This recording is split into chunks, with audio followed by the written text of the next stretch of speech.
It's part 3 in our series about chapters. Oh, I should have said chapter 3. Today we're tying everything together. Quite literally. Oh, I should have said literarily. I want to talk about how chapters work in the context of the structure and pacing of a longer work. Last week, the focus was on how to make each individual chapter interesting and engaging. This week is about making the chapters work together as a whole. You will frequently see people advise that every chapter should be considered a sort of mini story on its own, kind of like a bunch of short stories inside a longer work. And I don't disagree with that advice. In fact, having those sorts of elements inside each chapter, a beginning, middle, and resolution, is usually a good idea. What you don't want to lose sight of is the overarching story that you're trying to tell and the role that each individual chapter needs to play in that story. And this is where both writing individual chapters and tying them all together can get complicated.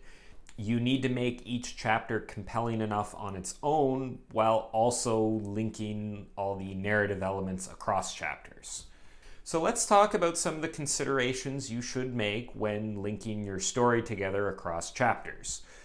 We'll talk about most of the important concepts here, like cause and effect, consequences and escalation, and also talk about how to handle resolutions. Let's start with one of the most important elements here, cause and effect. That's effect, not affect, because it's a noun and not a verb. Anything that happens in a story needs to be caused by what came before it, and needs to affect what comes after it. If a character is betrayed in one scene, they will likely seek vengeance in the next scene.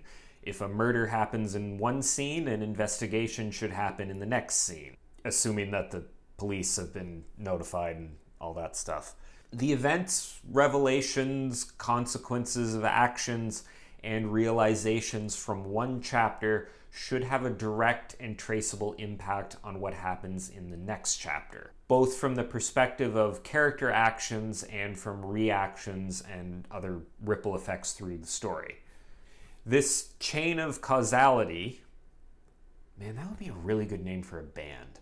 This chain of causality is a major element that links the different chapters of a story together. If you don't have this cause and effect relationship between different events, the story is going to seem a bit contrived. The characters might seem robotic, like they aren't reacting to events the way normal people would. This is a common cause of characters that just feel like they're acting to make the plot happen. This is applicable to chapters because you want to make sure that the resolution or lack of resolution that happens at the end of a given chapter is the catalyst for the beginning of the next chapter.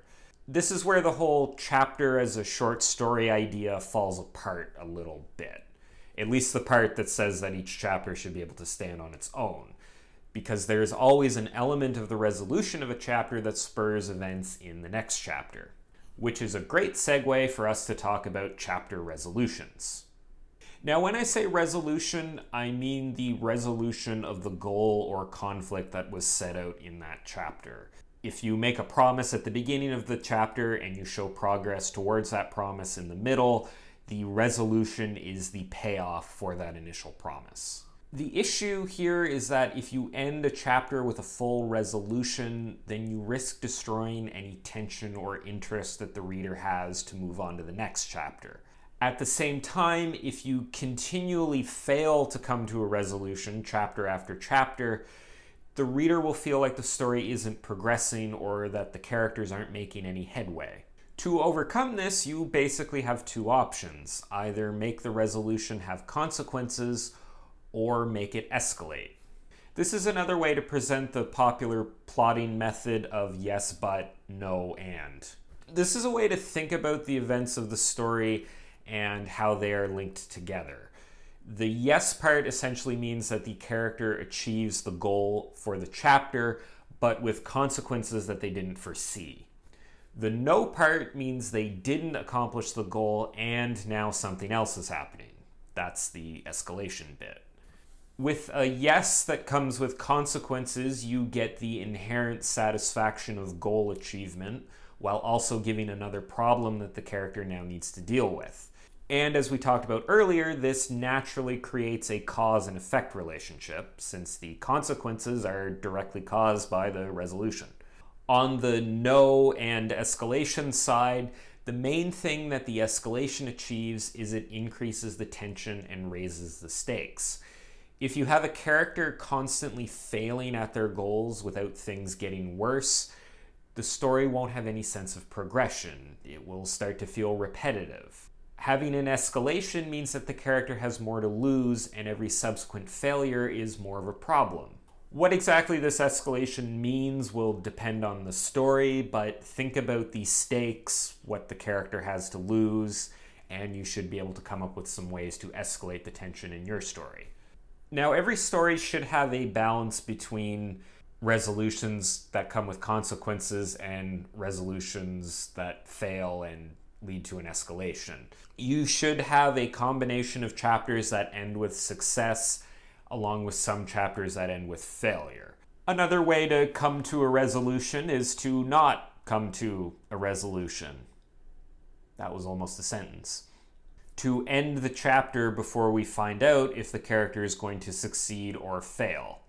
So let's talk a bit about cliffhangers, or chapters that don't come to a resolution at all. On the surface, cliffhangers seem like a great way to keep a reader engaged. You're basically forcing them into the next chapter by not giving them the resolution in the current chapter. I'm going to say that this is different from the consequences and escalation method that we talked about before, because with those, you're either introducing a new conflict or changing and raising the stakes around an existing one. With a cliffhanger, you're basically just delaying the existing conflict. And that's one of the main problems with cliffhangers that you need to watch out for. As I mentioned before, constantly delaying resolution can get annoying for the reader. If done too often, cliffhangers stop being unexpected and exciting because the reader will come to, expect them. There's also a related concept of what I like to call the reverse cliffhanger, which I guess would technically be falling off the cliff, or hanging off of something that is not a cliff, or not hanging off of something that is not a cliff. A reverse cliffhanger is where you pull the beginning of the next chapter into the end of the previous chapter. This is a good way to draw the reader into the next chapter, and it allows you to resolve the previous conflict any way you want. The reverse cliffhanger could arise out of consequences or escalation from the previous action, or it might be unrelated entirely. Just like with the cliffhangers, I would say use these sparingly. Also, it's much better if you give the reader a sense of what's going on before you end the chapter. Don't just end it with an ambiguous event. Linking chapters is really about breaking down the silos between chapters, moving away from thinking of them as individual stories within a larger work and more as connected parts of the whole. Letting resolutions bleed into subsequent chapters through the methods we talked about, whether it's consequences, escalations, or cliffhangers, will keep the reader interested in moving on. Ensuring cause and effect between events will prevent the story from feeling robotic and will help to reinforce character motivations and goals. It will also serve to just make the story flow quite a bit better. So there you have it. There's a lot that I didn't talk about that I probably could have talked about, but this video already feels like it's going to be really long. In the meantime, I hope you enjoyed this video and found the advice in it useful. If you want to see more stuff like this, you can check out all my other writing advice related videos and subscribe to my channel. I post new videos every Wednesday. Thanks for watching, and I'll see you next time.